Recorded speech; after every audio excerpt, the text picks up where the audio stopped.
우리 동네 라디오. 안녕하세요. 꿈팜 정원입니다. 오늘은 TBS에서 우리 동네 라디오에서 고양시 커피에 대해 취재한 것이 있어서 방송을 하려고 합니다. 고양시 마을 활동가인 박미연 님께서 고양시 커피에 대해 소개하는 방송이네요. 이제까지 여러분들은 커피를 마시는 즐거움에서 앞으로는 커피를 키우며 보는 즐거움으로 반려식물로 커피나무를 키우는 것도 좋을 것입니다. 커피나무는 공기를 정화시켜주고 커피나무의 열매가 열려 커피를 수확하여 로스팅해 마실 수 있는 즐거움도 줄 수 있어요. 또한 커피나무는 수명이 30년 이상이기에 일생을 커피나무와 함께 반려할 수 있는 식물이 될 것입니다. 우리 동네 라디오를 청취해 주세요.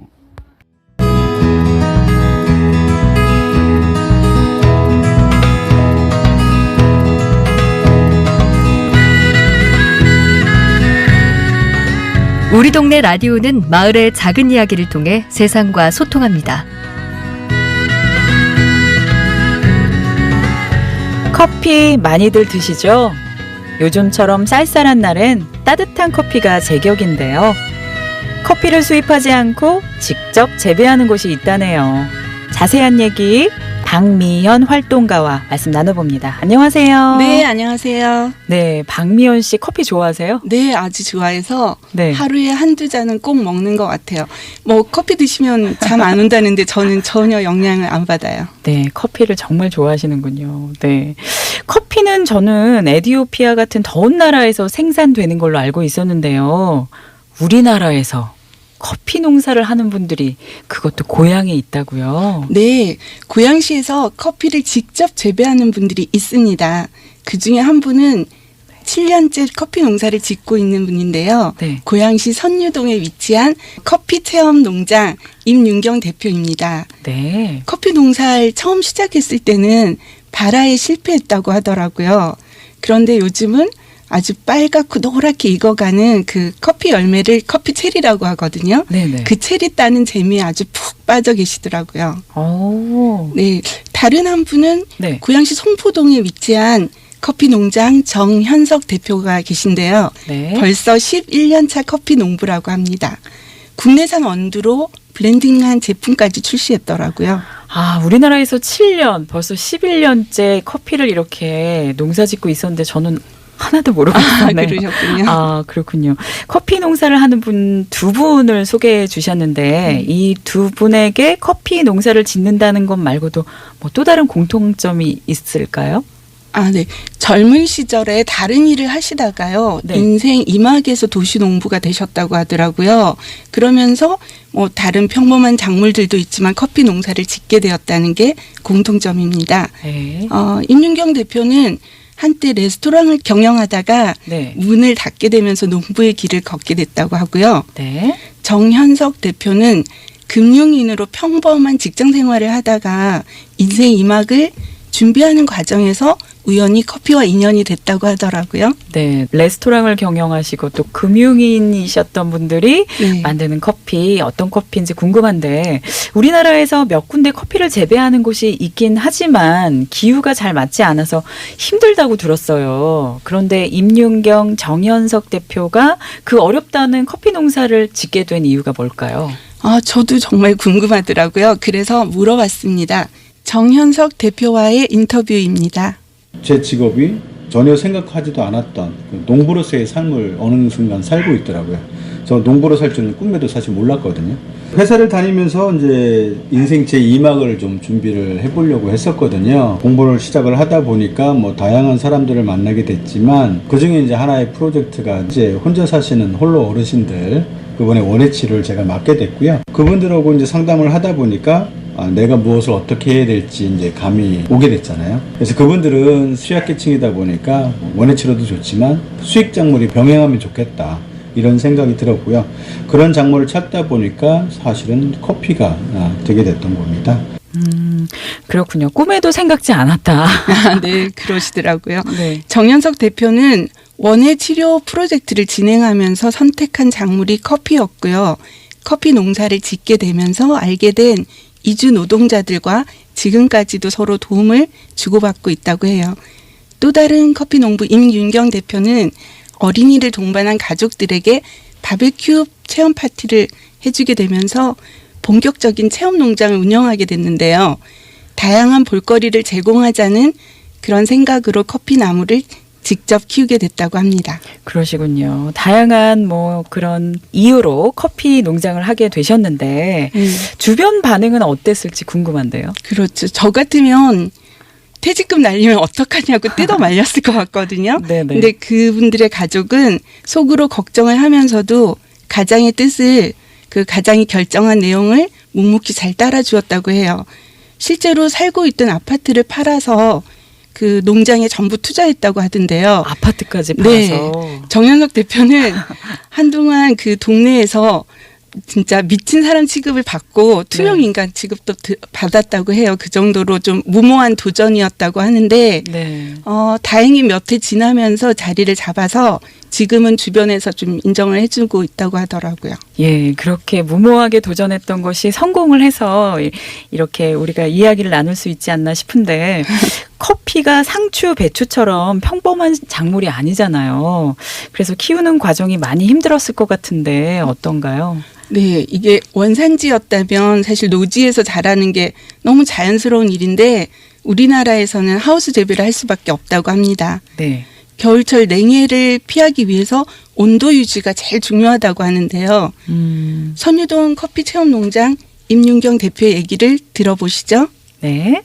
보통 커피나무는 10도 이상 최저 기온을 유지해줘야 되는데 어느 날 3도까지 온도가 낮아져서 그 다음에 봄에 보니까 커피 체리는 빨갛게 익었는데 커피 열매에서 씨앗은 다 쭉정이가 돼서 수확을 못한 해도 있었습니다. 그 해에는 커피 모종이 전혀 안 나왔어요. 왜냐하면 씨를 뿌려서 모종이 자라야 되는데 씨가 없어서 수확이 못했죠. 그런 경험이 있어가지고 그 다음에는 이 커피 온실의 난방을 전기하고 석유하고 같이 하이브리드로 난방을 해서 하나가 잘못돼도 하나는 유지하게끔 해서 10도 이상 온도를 유지하게 됐습니다. 네, 커피가 참 예민한 친구군요. 10도 이상을 유지해야 된다. 네.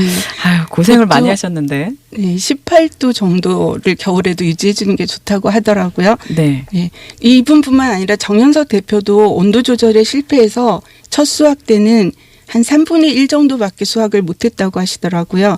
성공적인 커피 농사를 위해서 네팔을 비롯해서 커피 생산국들을 직접 방문까지 하고 왔다고 합니다. 그 얘기 한번 들어보시죠. 네. 자, 커피와 관련돼서는 사실 한국에 특별한 교과서가 좀 없다 보니까 궁극적으로 커피를 키우는 동호회를 통해 가지고 커피 기술을 서로 좀 정보 교류를 했고요. 14년도부터는 이제 보통은 이제 해외 쪽에 그 북부 산간 지역, 동남아 쪽의 북부 산간 지역을 다니면서 종자에 대한 연구라든지 생장에 대한 연구를 좀 병행하게 됐고요.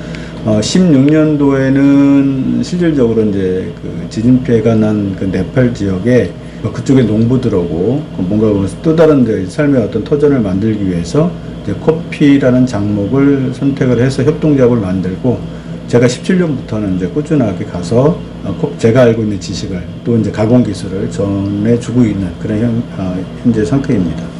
네, 지진 피해를 입은 네팔 청년들과 함께 또 커피도 연구하고 커피 동호회도 만들어서 이렇게 활동했다고 하시는데 처음에는 인도네시아나 그런 커피 원산지를 찾아가서 현지 그 농사법을 배워왔는데 네네. 2017년도부터는 네팔의 바글룽이라는 그 작은 산촌 마을에 가서 자신이 그동안 공부한 커피 농사법이나 가공법을 오히려 역으로 가르쳐 드리고 왔다고 하더라고요. 아이고, 역으로 가르쳐 주셨다고요. 네.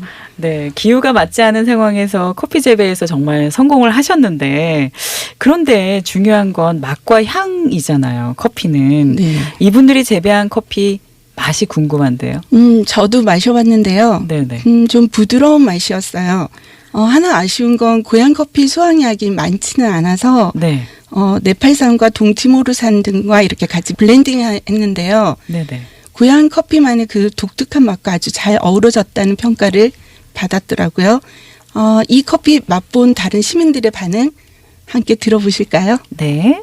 맛이 엄청 막 맛있다 그런 맛은 아닌데 되게 신기했어요. 보통 커피 같은 게 약간 신맛 같은 것도 있어서 제가 별로 안 좋아했는데 이 커피는 되게 신맛도 없고 부드럽다고 해야 되나? 그래가지고 좀 목으로 잘 넘어갔던 것 같아요.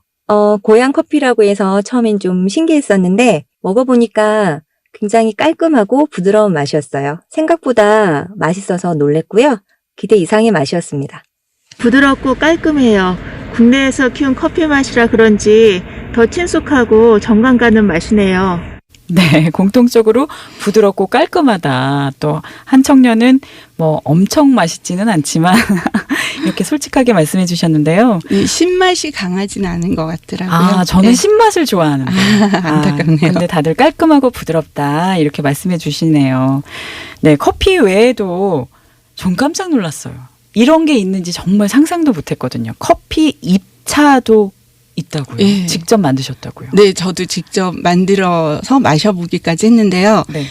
그 커피 잎차라는 건 커피 잎을 덮어서 만든 차인데요.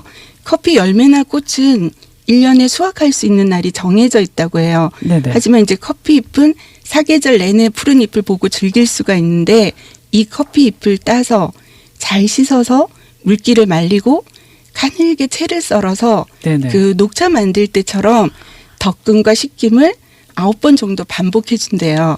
근데 이렇게 만든 커피 잎차를 아침 저녁으로 이렇게 따뜻한 물에 우려 드시면 구수하고 부드러운 맛있게 먹어보니까 괜찮더라고요. 예. 그렇군요. 그런데다 커피 잎차는 카페인 함량이 커피의 절반밖에 안 된대요. 그러면서도 항산화 작용과 콜레스테롤 분해 효과가 뛰어나다고 하더라고요. 커피는 저는 마시면 잠이 안 와서 못 마시는데 절반이라고 하니까 카페인 함량 이거 한번 꼭 마셔보고 싶습니다. 네. 또 다른 게 있나요? 예, 그 외에도 커피를 이용해서 잼과 와인, 식초까지 만들고 있는데 여기에 신기한 건 커피 향이 안 난다는 거죠. 왜냐하면 네. 우리가 아는 커피는 원두를 로스팅했을 때 나는 향인데요. 이 커피잼은 커피 원두가 아니라 커피 체리의 과육으로 만들기 때문에 오히려 체리 향에 가깝더라고요. 잼을 만드는 방식은 딸기잼 만드는 것과 아주 비슷해요. 커피 와인과 식초도 마찬가지인데요. 커피 열매인 체리 과육을 발효시켜서 만든 제품들입니다. 그렇군요. 커피 농사를 지으면서 보람된 순간이 있었다면 언제일까요? 농장을 방문한 체험객들이 즐거워하는 모습을 볼 때 땀 흘린 보람을 느낀다고 합니다. 특히 임윤경 대표는 사단법인 사람나무 주최로 해마다 고향 커피 날다라는 축제를 열고 있는데요. 네. 고양시 가을꽃 축제에 참석했을 때가 가장 자랑스러웠다고 해요. 올해는 코로나로 축제를 비대면으로 진행했다고 합니다. 정현석 씨 역시 커피 농부로 제2의 인생을 살면서 농업인 대상을 수상하기도 하고 강연을 다니며 분주한 날들을 보내고 있어서 자신의 선택에 만족한다고 하네요. 네, 오늘 향긋한 커피 이야기 잘 들었습니다. 고맙습니다. 네, 감사합니다. 지금까지 박미연 활동가와 함께 고양시에서 커피를 재배하고 있는 사람들의 이야기 들어봤습니다.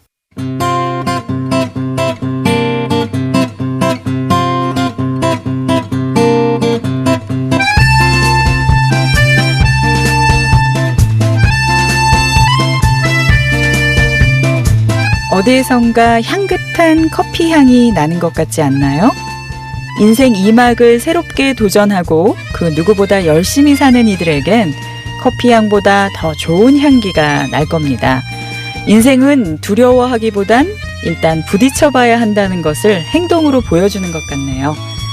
우리 동네 라디오 오늘 순서 이만 마치겠습니다. 지금까지 강북 FM 나종이었습니다.